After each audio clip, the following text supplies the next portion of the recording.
Deuxième essai, bienvenue sur la chaîne Twitch du Populaire du Centre pour notre émission CSP Time en direct live, une émission dont notre invité va raviver bien des souvenirs puisqu'il s'agit de ceux du début de l'ère Forté, ceux du Limoges CSP en reconquête. Il s'agit de l'ex-meneur de jeu du Limoges CSP, David Thévenon, qui a porté le maillot Limougeaud de 2004 à 2007. Salut David, merci d'avoir accepté notre invitation. Salut Jean-Christophe, salut Mathieu, avec plaisir. C'est moi qui vous remercie. Et avec nous, le spécialiste basket du Populaire du Centre, Mathieu Marot. Salut Mathieu. Salut à tous. Vous pouvez poser vos questions via le chat, n'hésitez surtout pas. Au sommaire de ce CSP Time, nous allons évoquer quand même un petit peu la situation du Limoges CSP qui vient d'enchaîner 3 défaites consécutives et qui se retrouve un petit peu en difficulté après une embellie en fin d'année, pardon. Et nous passerons quand même un bon moment avec notre invité David Thévenon pour évoquer ses souvenirs de Limoges, ses joies, ses déceptions, et sans oublier son après-carrière. CSP Time, saison 5, épisode 8. C'est parti. Alors on va faire un petit point avec le Limoges CSP. Mathieu, 3 défaites consécutives pour le CSP. La passe est difficile là. Ouais, on avait bien terminé, le CSP avait très bien terminé l'année civile avec des victoires de prestige à Monaco ou à Villeurbanne, et on attendait beaucoup, on commençait un peu à s'enflammer, on se prenait à rêver d'une bonne place de qualification pour les playoffs, et puis c'est vrai que ce début d'année là, il nous a un peu ramené brutalement sur terre, 3 défaites de suite contre des concurrents directs, peu de points marqués, un jeu un peu pauvre, mauvaise spirale et un calendrier compliqué en plus qui s'annonce d'ici les prochaines semaines. Donc tout est à revoir. On a l'impression limite de repartir de zéro. C'est un peu inquiétant, moi je trouve. Massimo Cancellieri, lui, il assure que tout va bien, que c'est juste une mauvaise passe et tout ça. Mais moi je commence à m'inquiéter un petit peu parce que en plus, ces défaites, c'est face à des adversaires directs pour les playoffs. Donc, c'est à chaque fois, c'est des matchs presque à qui tout double. Donc, c'est une très mauvaise opération. Et puis là, tu vas aller 2 fois à Bourg-en-Bresse dans la semaine. Ça s'annonce compliqué. Et puis après, il y a le Classico. Donc voilà pour le topo, quoi. Il est pas hyper reluisant, moi, je trouve. Mais ouais. David, est-ce que tu suis toujours les résultats du Limoges CSP? Malheureusement, c'est un peu compliqué avec mon emploi du temps. J'ai pas trop le temps de regarder les matchs parce que je bosse le soir. Donc, je t'avoue que je suis pas vraiment, mais le CSP et le basket en général, malheureusement, plus trop. Bon. Après, t'es quand même bien placé pour savoir que 3 défaites d'affilée quand t'es à Limoges, bon, c'est pas terrible hein, quand même. Non, c'est vrai que quand tu joues à Limoges et que tu enchaînes les défaites, avec la pression qu'il y a autour de l'équipe, les joueurs doivent pas passer le meilleur des moments, je suppose. Mais bon, si ils ont, c'est vrai que j'avais regardé en fin d'année les résultats. C'est une mauvaise passe, c'est souvent une période de fatigue. Voilà, ça va rebondir, j'espère. Bon, on l'espère aussi. Mathieu, tu l'as dit, c'est inquiétant, mais aussi ce qu'on a un peu perdu là, c'est cette défense. On la trouve plus aussi efficace que celle qui était meilleure défense du championnat quand même. Elle est un peu moins efficace, la défense, mais aussi, c'est surtout l'attaque qui est assez pauvre quand même. Tu restes sur 72 points marqués à 53 points pardon marqués à Gravelines, 65 contre Nanterre. T'en avais mis 66 à Strasbourg. Alors c'est vrai que la défense c'était la marque de fabrique de Massimo Cancellieri, mais bon au basket il faut quand même mettre quelques paniers. Donc dès que t'es un peu moins bien défensivement, il faut te réfugier, il faut trouver autre chose quoi. Et là, non seulement tu es un peu moins bien défensivement, mais en attaque, tu mets pas de panier. Donc forcément, c'est compliqué. Ouais.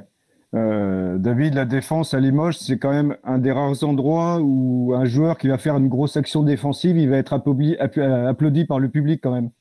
Ouais, de manière générale, de toute façon, des joueurs, même pas forcément défensifs, mais les joueurs qui se donnent sont appréciés à Limoges. Et c'est vrai que c'est pas les actions que nous, en tant que joueurs, on apprécie le plus. Hein, défendre, c'est pas ce qu'on voit le mieux.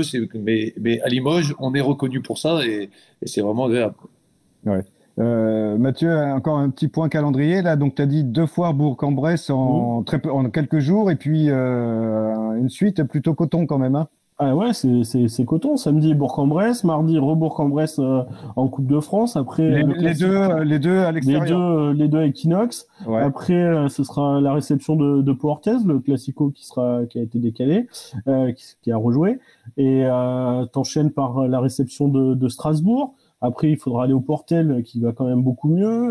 Et après, ce sera Boulogne-le-Valois, leader du championnat, qui viendra à Beaublanc. Donc vraiment des prochaines semaines compliquées hein, sur le papier, les matchs qui attendent le CSP. Ouais, mais en même temps, Mathieu, si tu gagnes Pau, tu oublies tout le reste, non? Ouais, t'oublies tout le reste. C'est sûr que tu vas gagner du temps surtout, mais au classement, il va falloir en gagner d'autres quand même, parce que c'est vrai que comme tu dis, David, c'est toujours le match qui fait plaisir aux supporters. Mais ouais, à la fin, t'as gagné un point, t'as gagné 2 points, t'as gagné un peu de temps, mais au classement, c'est pas ce qui va t'envoyer en play-off. Hein. Mais dans le cœur de beaucoup, il compte triple celui-là. Hein.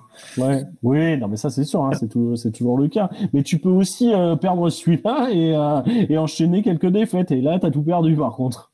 Après, je veux pas être un oiseau de mauvais augure. Hein. Je pense que le CSP, il a aussi de quoi réagir. Il a montré qu'il était capable de belles choses. Hein. Il a gagné à Villeurbanne, il a gagné à Monaco. C'est quand même pas, même si les équipes elles étaient un peu diminuées, c'est pas tu gagnes pas par hasard non plus là-bas. Hein. Je pense que le CSP est pas non plus devenu la pire équipe du championnat pendant la trêve. Hein. Donc, je pense que ça va repartir. Il faudrait pas perdre trop de temps, quoi. David, dans mes souvenirs, t'en as joué un Classico, il me semble que c'était en Coupe de France et le hasard avait bien fait des choses puisque Limoges avait hérité de Pau Orthez. Ouais, je sais pas si c'était le hasard, mais, ouais, j'ai eu le bonheur d'en avoir joué un. Je t'avoue que il n'a pas été facile pour nous, mais Ah ben, ils étaient en Pro A à l'époque, hein, ouais. en Pro Euroleague. Ouais. Et on avait déjà fait 3 matchs en une mi-temps, nous. Donc on est rentré au vestiaire à égalité, tant bien que mal. Mais après, ça a été plus compliqué sur les 20 dernières minutes. Ouais. Ça a dû être le classico le plus déséquilibré de l'histoire, en fait. Ah ben oui. Bah, je pense, ouais, deux niveaux d'écart entre la N1 et la Pro A. C'est une équipe d'Euroleague au tableau. Voilà, nous, on était bien, mais c'était pas équitable. Ça fait des souvenirs. Ah, c'est un énorme souvenir. Un énorme souvenir. C'est une des plus grosses ambiances. Il y avait encore les gadous, les photos à la présentation des joueurs. Le parquet tremblait. Hein. C'était génial. David, on en vient à toi. Tu arrives à Limoges à l'été 2004. Comment ça se passe ton arrivée? Qui te recrute? Est-ce que c'est Frédéric Fortet qui t'a contacté directement pour que tu viennes? Ouais, c'est ça. C'est Fred qui appelle, qui cherche un meneur, qui contacte Vincent Chamoulot, qui était mon agent. Il prend des renseignements, Fred, à droite à gauche. Et puis, ça se fait très rapidement. Très rapidement.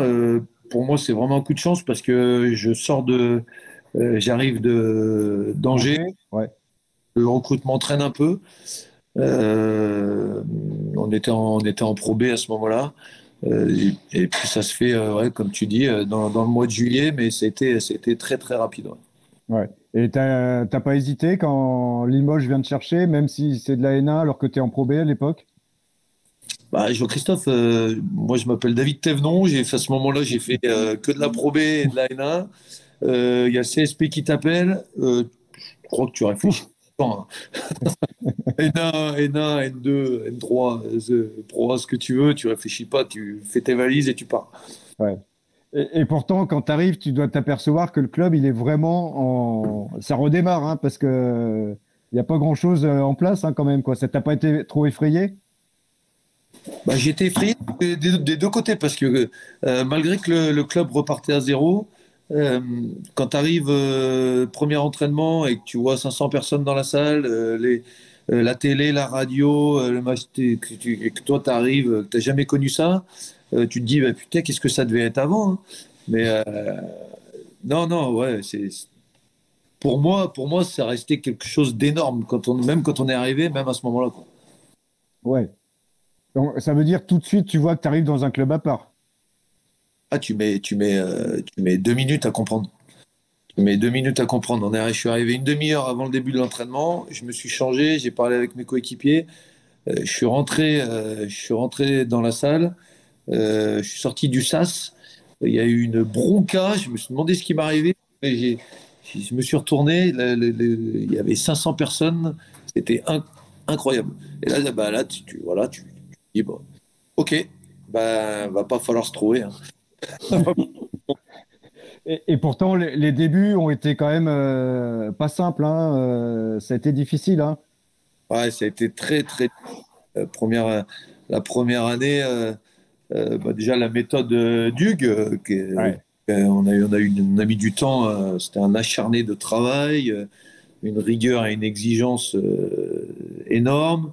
Je pense que le tout, nous, on arrivait, il y avait beaucoup de jeunes aussi qui étaient du centre de formation, J.R. Paul, Baptiste Cransac, voilà, qui intégraient l'équipe une. Ça faisait beaucoup de maillons à, à- à accrocher. Et puis le club qui se restructurait.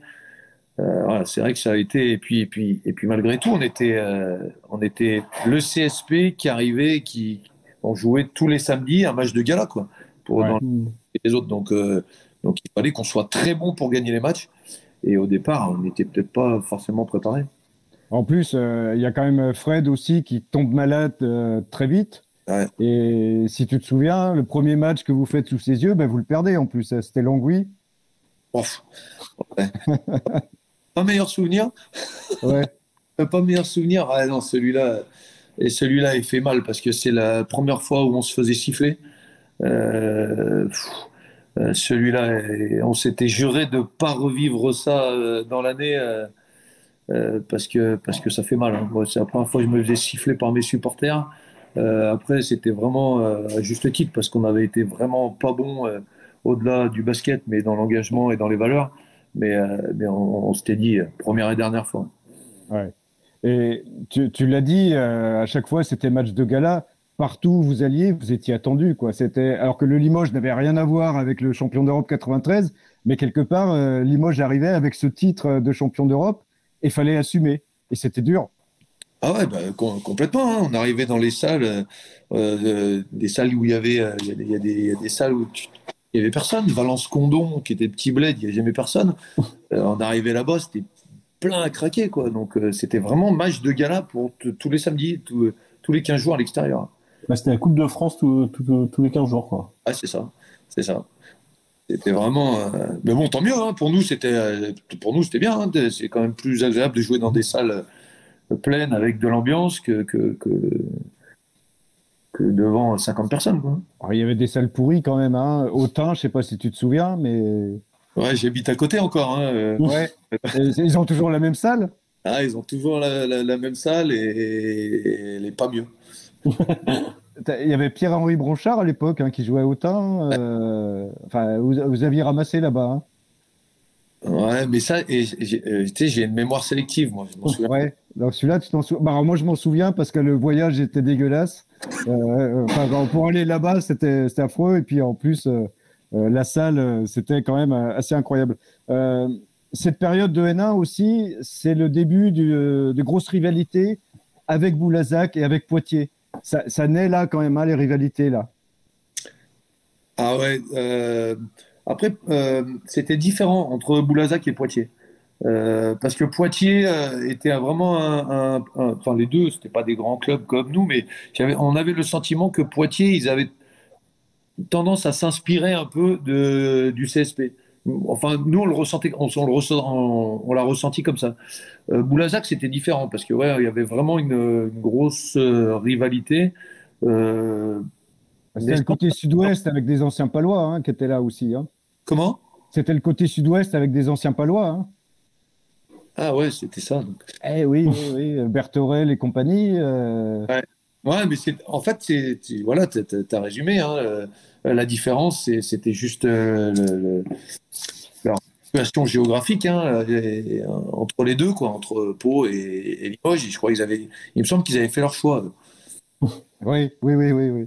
Et alors, Poitiers, je me souviens, Vous perdez là-bas et les autres, on aurait dit qu'ils avaient gagné la Coupe du Monde. Là, ils avaient fait moitié une chenille et tout. Ça vous avait un peu agacé quand même, non?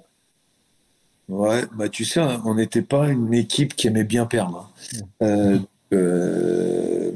on se servait tout le temps de ce genre de choses pour se donner une force supplémentaire pour les matchs d'après. Mais c'est vrai que ça pique quand même quand tu as des équipes comme on disait tout à l'heure. De toute façon, dès qu'on perdait, c'était le CSP qui avait perdu, le champion d'Europe qui avait perdu. C'était pas le club de Hénin, quoi. Donc c'était pas l'équipe de Hénin.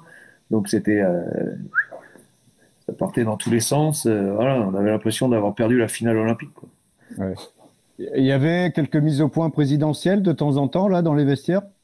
C'est la première année, tu parles? Ouais, les 2 premières années. Non, les premières années, Fred, il était vraiment très très paternel avec nous, très très positif, toujours très positif. Quand il avait un peu quelque chose à te dire, un peu désagréable, il te chopait à part.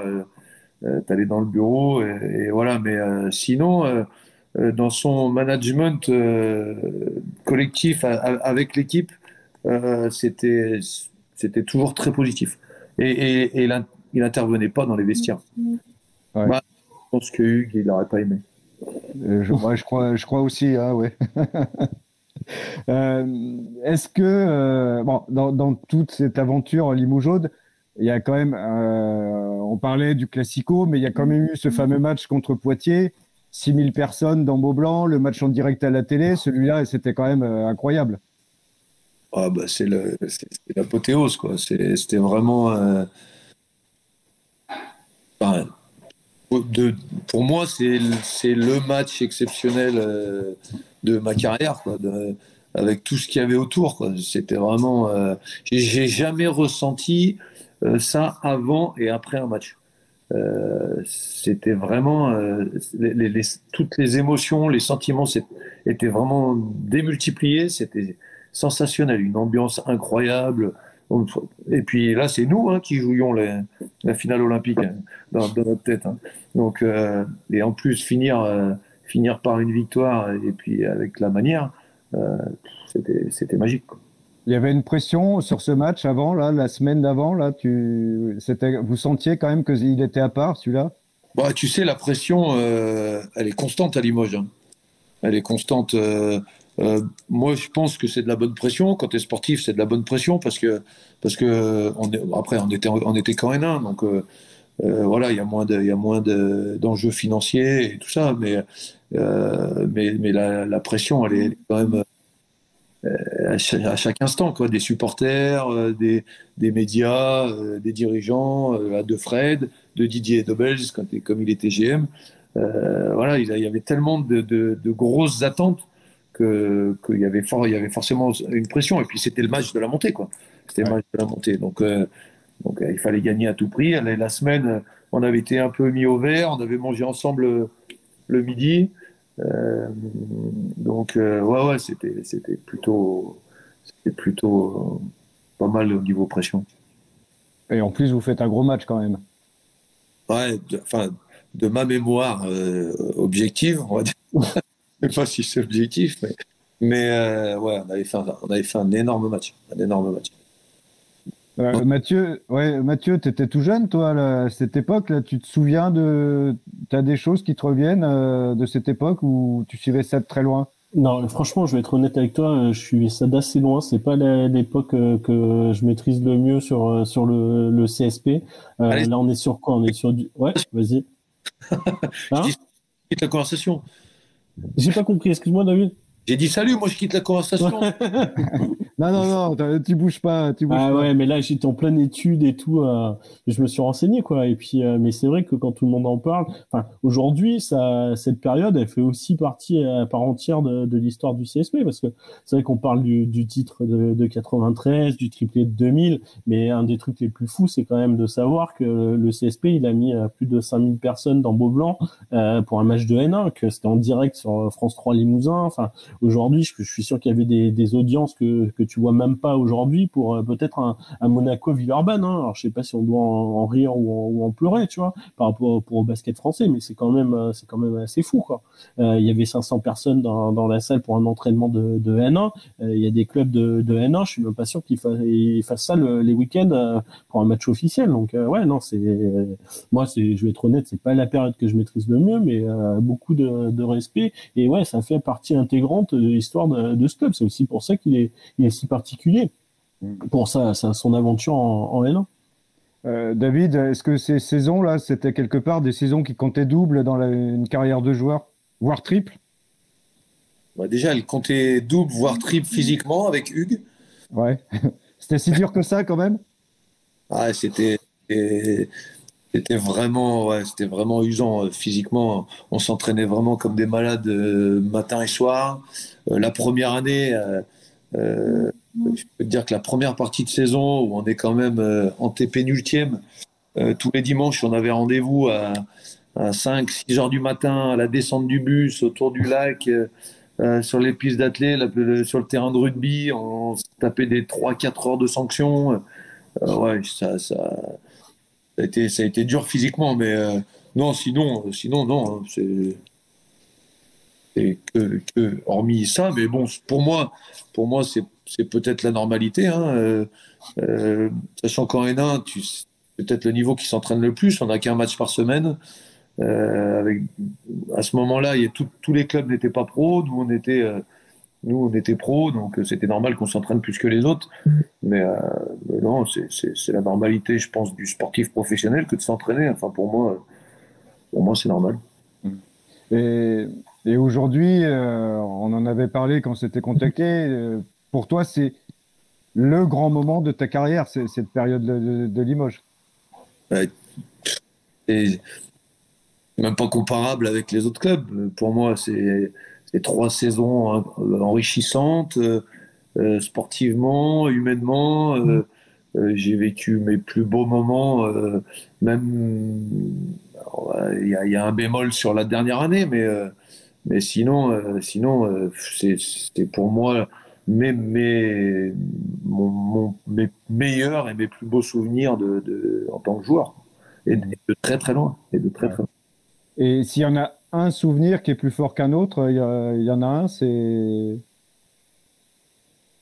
Franchement, ce match à Poitiers, ce match contre Poitiers, c'est vraiment. Il y en a d'autres. Hein. La première année on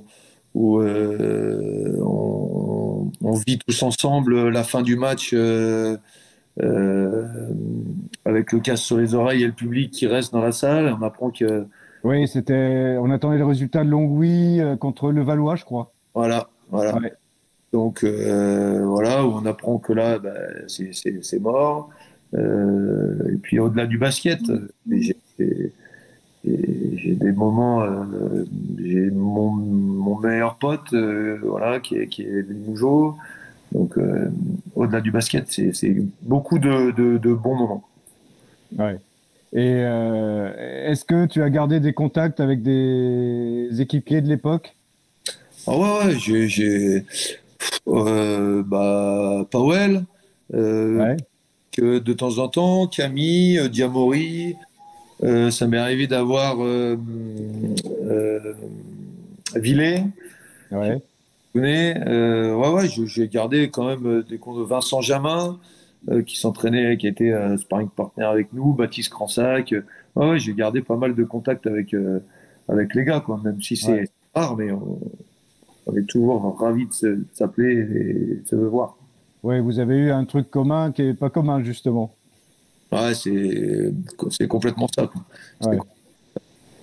Et donc après, tu quittes Limoges donc en 2007. Quelle a été ta fin de carrière après? Alors après Limoges, je pars à Épinal. En N1. Je fais 2 ans, 3 ans, 3 ans. Derrière, je pars à Chalon. Là, enchaînement de blessures, aponévrose, rupture de la ponévrose, un peu galère, des pépins musculaires. La vieillerie commence à se faire sentir. Et les acharnés d'entraînement que j'ai eus ont pesé on pesait dans la balance, mais et puis un décalage. Je commence à avoir en fait, tu me connais aussi, un décalage avec les mentalités. Ouais. Et c'est ce que je vis le plus mal. Et là, je me dis bon, allez, on va essayer, on va redescendre de niveau. Je demande de revenir à Prissé en National 2 pour revivre une aventure humaine et puis pas me considérer comme le basketteur pro lambda, enfin lambda. Je veux pas que ce soit mal pour les basketteurs pro, mais moi, moi, j'ai besoin d'une aventure humaine, donc ça me plaisait pas quoi. Et jouer avec beaucoup d'étrangers qui me disent à peine bonjour, qui me disent à peine au revoir, avec lesquels on n'échange pas. Humainement, pour moi, il n'y avait pas que le sportif, ça me suffisait pas. Quoi. Ouais. Et à Prissé, tu retrouves tout ça? Ouais, complètement. Complètement. Ouais. Quand je suis revenu, bah après, c'est pas des joueurs, pas des joueurs pros, hein, donc on revient tout de suite aux valeurs du terroir, hein, on va dire. Donc surtout dans une région viticole, mais ouais, je retrouve plus ça et puis ça me convient mieux sur le moment. Et puis j'ai 35 ans, quoi. Donc voilà, le meilleur était derrière moi, hein, plus que même si on a fait des très très grosses saisons de N2, mais voilà. C'était Ouais. Et tu deviens donc entraîneur. Comment ça se passe la transition? C'était quelque chose que tu avais préparé, que tu avais envie de faire, ou c'est un peu le hasard? Je souhaitais rester dans le milieu du basket, euh, mais plus dans la formation. C'était pas forcément. Euh, je voulais pas que ça arrive si tôt. C'est le club qui décide de se séparer de Jean-François Evert. Moi, il me reste encore un an de contrat en tant que joueur et ils me font la proposition. Pour devenir l'entraîneur. Et voilà, avec la même réflexion logique, je me dis, voilà, bah, l'avenir pour moi, il est certainement plus côté du banc que sur le terrain. Donc, je suis à ce moment-là en train de de finir mon brevet d'État. Donc, D'accord. je saisis l'occasion et je fonce. Et donc là, cette carrière d'entraîneur, comment elle se passe?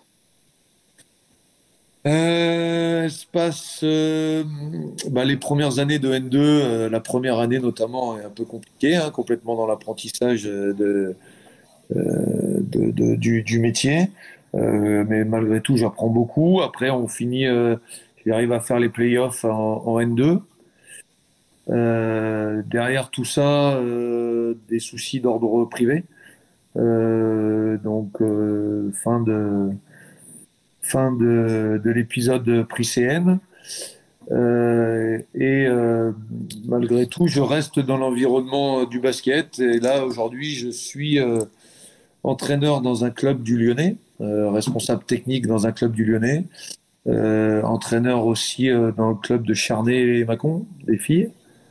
Et je suis revenu à Prissé avec un projet de monter l'équipe 2 en National 3. D'accord. Voilà. Donc ça fait beaucoup d'occupation quand même tout ça là. Ouais, c'est pour ça que je peux plus voir les matchs du CSP. Hein.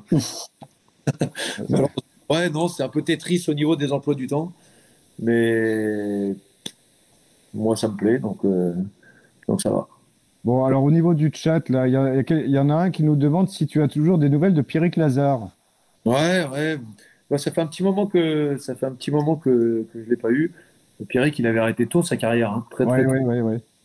pour être prof de sport et il est toujours prof de sport. Ouais. Donc, il Euh, a pris quelques kilos. bon. Ouais, et il y avait une sacrée paire de shooters à 3 points là quand même, hein, vous deux là quand même. Hein. Ouais, et Camille Ah, Delorme. Camille, ouais, ouais, il arrive après, il arrive la saison d'après, mais parce qu'il vous avait fait la misère avec Bordeaux hein, quand il était venu, hein, si tu te Ouais, souviens. donc, je préférais l'avoir avec nous que contre, visible apparemment. Ouais. D'après. Fred Donc, avait compris ça aussi. ouais.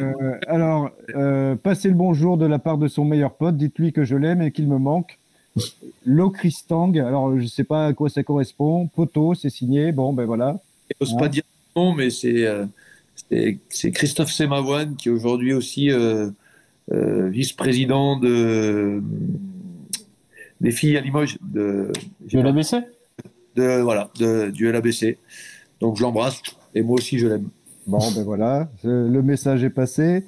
Alors, attends, je fais défiler le chat. Il y avait quelques questions aussi.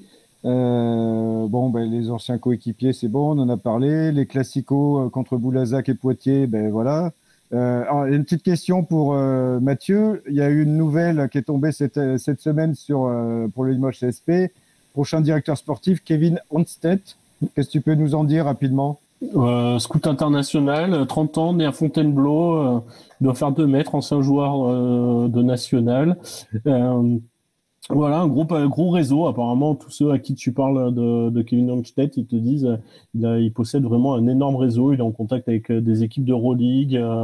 Enfin, c'est vraiment dans le milieu quelqu'un de référencé. Maintenant, ce sera un nouveau poste pour lui. Hein. Aujourd'hui, il est scout pour Philadelphie, après avoir été le scout de Phoenix en France. Maintenant, directeur sportif, c'est un autre métier. Hein. Donc, lui, il a voulu faire ça, donner un nouvel élan à sa carrière. Pour lui, c'est une suite un peu logique. Hein. C'est vrai, passer du scouting au DS, t'as la décision en plus, en fait, mais au départ, le métier dénicher les joueurs, il est un peu le même. Maintenant, il faudra le voir aussi dans la dimension un peu humaine, managériale, voir ce que ça donne. C'est vrai que derrière Crawford Palmer, c'est un profil radicalement différent. Maintenant, il a des idées, il est jeune, voilà, on va voir ce que ça va donner. Bon, ça te causait, toi, ce nom, David, Kevin Onstedt? Ouais, ça me. D'ailleurs, si vous avez j'ai vu ça là, en regardant là, dernièrement là, ces jours, et j'arrive pas à remettre. Je suis quasiment persuadé d'avoir joué contre lui, mais où je me souviens pas. Mais le nom, ouais. Il joue en région parisienne. J'ai perdu le club, mais il jouait en région parisienne. Il a été, je crois qu'il a été à Aix-Maurienne aussi. Il a fait un passage à Aix-Maurienne où il avait un contrat aspirant. Maintenant, en région parisienne, je me rappelle plus le nom du club. Mais c'est possible, hein. National 1? Je sais plus en quelle division c'était. Honnêtement, c'est pas, il n'est pas le plus connu par son parcours de joueur, hein, quand même. Hein. Ok. Bon, ben, si ça se trouve, tu as mis quelques brins. Hein. Moi, j'étais soft, moi, comme il fallait pas trop t'en demander quand même. Hein. T'étais quand même du genre, tu pouvais être teigneux quand même. Hein. Je m'engageais, quoi. Je m'engageais. Ouais. Avec la spéciale, le tir à 3 points avec faute aussi, tu l'as fait quand même quelques fois, ça. Hein. Ouais, mais tu sais que c'est vraiment arrivé à Limoges, hein, ça. Tu l'avais pas avant? Et pourquoi? Je peux pas te dire. Non, je l'avais pas avant. Mais j'ai énormément appris, quoi, là-bas. Donc, Hugues, il m'a vraiment transformé en tant que joueur. Hein. J'ai découvert le basket, comment jouer au basket avec Hugues, hein, clairement. Donc, il avait un souci du détail et il t'apprenait. C'était vraiment. Il m'a vraiment aidé, hein, au niveau sportif. Après, il a fallu lui aussi qu'il se mette au niveau d'abord, hein, parce que il est arrivé, il a eu cette difficulté peut-être à se mettre au niveau des joueurs qu'il avait, Ouais, tout en gardant l'exigence quand même. Mais ça a été difficile aussi, ça. ouais, ça a été vraiment. Mais même, je pense, dans l'environnement global du club, hein, c'est un grand malade. Hein. C'est un grand malade. Hein. C'est un super gars, mais dans son rôle d'entraîneur et tout, il était hyper impulsif. Ah, il était raide, hein. Ouais, il était raide. Hein. Et après, il a vachement mis d'eau dans son vin quand même. Et le fait que Franck Régino, Ouais. dans le staff, l'a vachement apaisé, je trouve.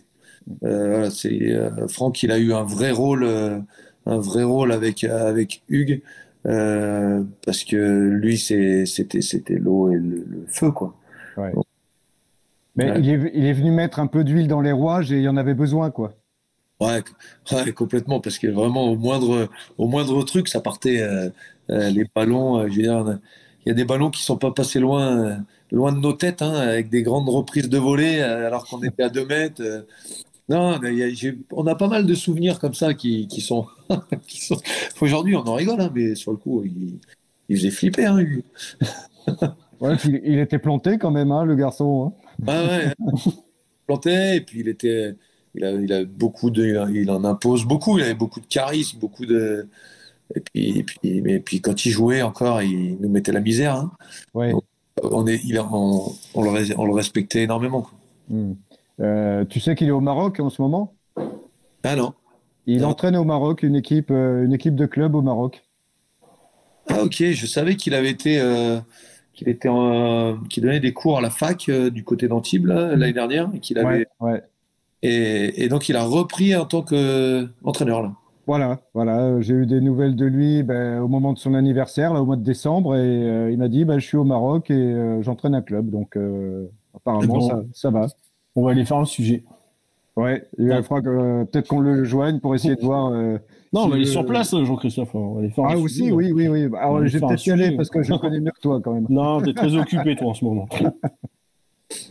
Bien, David, est-ce qu'on a une chance de te revoir à Limoges, un de ces quatre, en visite ou quelque chose comme ça? Ah mais écoute, dès que j'en ai l'occasion, de toute façon depuis que je suis parti, hein, je viens voir les matchs dès que je peux, mais c'est rare. Donc c'est pour ça il faut absolument qu'ils soient en play-off pour que je puisse venir. Voilà. Bon, eh Absolument. ben, Et Laurent, pas mon poteau qui me réserve une place. On est nombreux maintenant. voilà, le rendez-vous est pris en tout cas, David. Merci d'avoir participé. Merci Mathieu. Ce CSP Time est maintenant terminé. Merci de nous avoir suivis en direct sur Twitch. Vous pouvez revisionner cette émission sur nos sites internet, lepopulaire.fr et le populaire Terre de Sport. N'hésitez pas à commenter et partager. Et puis rendez-vous pour une prochaine émission. Et allez Limoges. Salut à tous. Bonne soirée. Salut. Salut.